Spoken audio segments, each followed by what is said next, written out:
Hello, I'm Father Sebastian Paul, and as you may remember, I'm your school next door neighbor. I'm very excited because next week we are going to celebrate the opening of our church.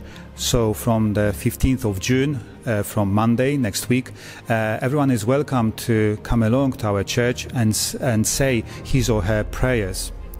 Moreover, on Tuesday, the 16th of June, there's going to be a feast day of St. Richard, who is the patron saint of your school and our parish. For that reason, Father Tom and I would like to announce a competition, an art contest for you, and invite you to take part in it. So what you could do, you can paint a picture of St. Richard, the patron saint of your school and our parish. It can be St. Richard himself, or it could be also some story from his life, like him dropping a chalice with the sacrament of Jesus' blood and not spilling a drop of that sacrament.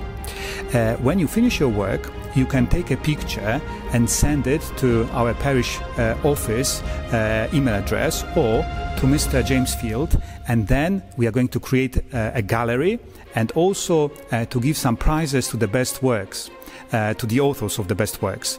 So we are most welcome to take part. We are looking forward to receiving these works, these paintings, and we are very excited because there are lots of opportunities for us to celebrate as the community of St. Richard's. God bless you. Bye-bye.